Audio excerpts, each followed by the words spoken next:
Hello chess friends, this is your Vegas chess coach here about a brief tutorial about the basics of the chess game. This is for beginners who are still learning the absolute minimum of how chess is being played. So today I talk about the game, the board and the pieces.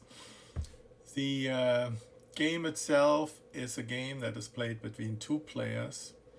One player plays the white pieces, one player plays the black pieces, and the player with the white pieces is the one who begins every game with white and makes a move with one of the pieces. We talk about piece movement later, but the players take turns, so after each move, it's the other player's turn to move their piece and so on. The ultimate goal is to checkmate the other king from the opponent, and the piece movement is as discussed in a later tutorial, but the main thing is that the pieces can capture the opponent's pieces by moving onto a square where the opponent's pieces are located, and thus removing the piece from the board and putting it next to the board.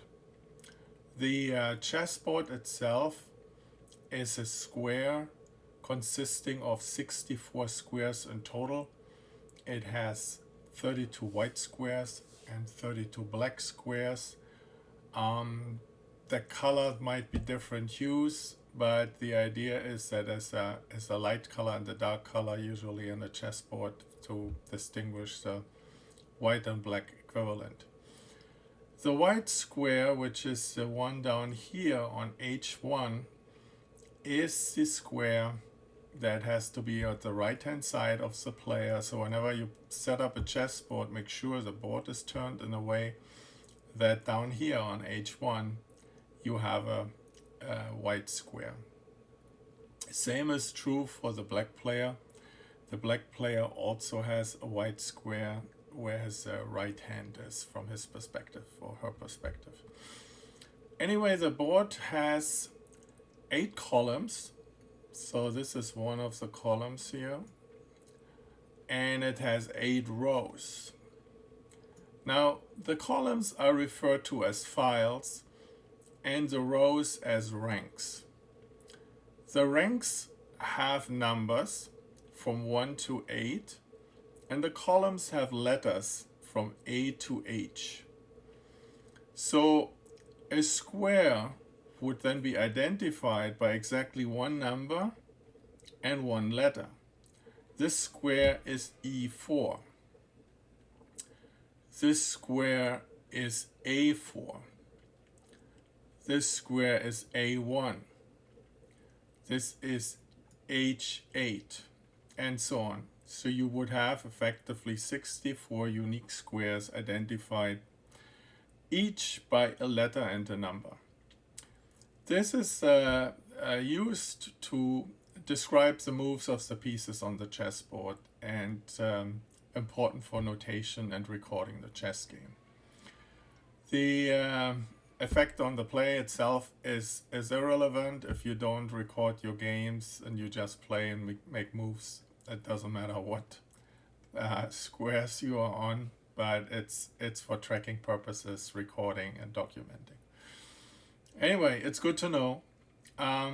The squares have in the starting position, they have the white pieces on the first 2 ranks. So these squares contain all the white pieces. And as you see up here, these squares contain all the black pieces. These are ranks 7 and 8 for black and 1 and 2 for white. The pawns are all on the 2nd and the 7th rank. And on the 8th rank, on the first rank, you have the other pieces. In total, you have 6 different type of pieces. You have the pawn, then you have the rooks, the knights, the bishops, 1 queen and 1 king. These are 6 different type of pieces. Each piece has a value assigned to it that helps you maybe with evaluating the position, it doesn't really mean that you're winning when you have more points.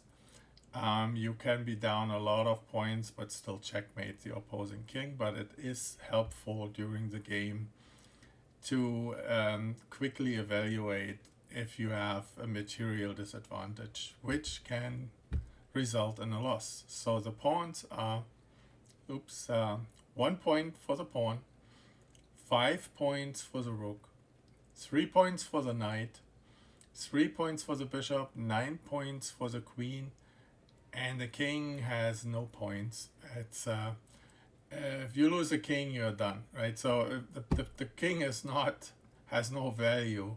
It is an infinite value if you want to kind of assign something to it. The pieces can be taken off the board when they get captured. And so let's say a white piece moves onto one of the black pieces squares, then the black piece can be moved off the board and put onto the side, and the white piece is then occupying that square. You cannot take pieces of your own color, so white cannot capture white pieces and black cannot capture black pieces. And the ultimate game is again checkmating the king. The king is never taken off the board. It is just the rule of the game. If you checkmate the king, the game is over. There is no move that actually removes the king off the board and puts it next to the board. So now that we're getting that far, we'll go to the basics 2 section and talk about the actual piece movement.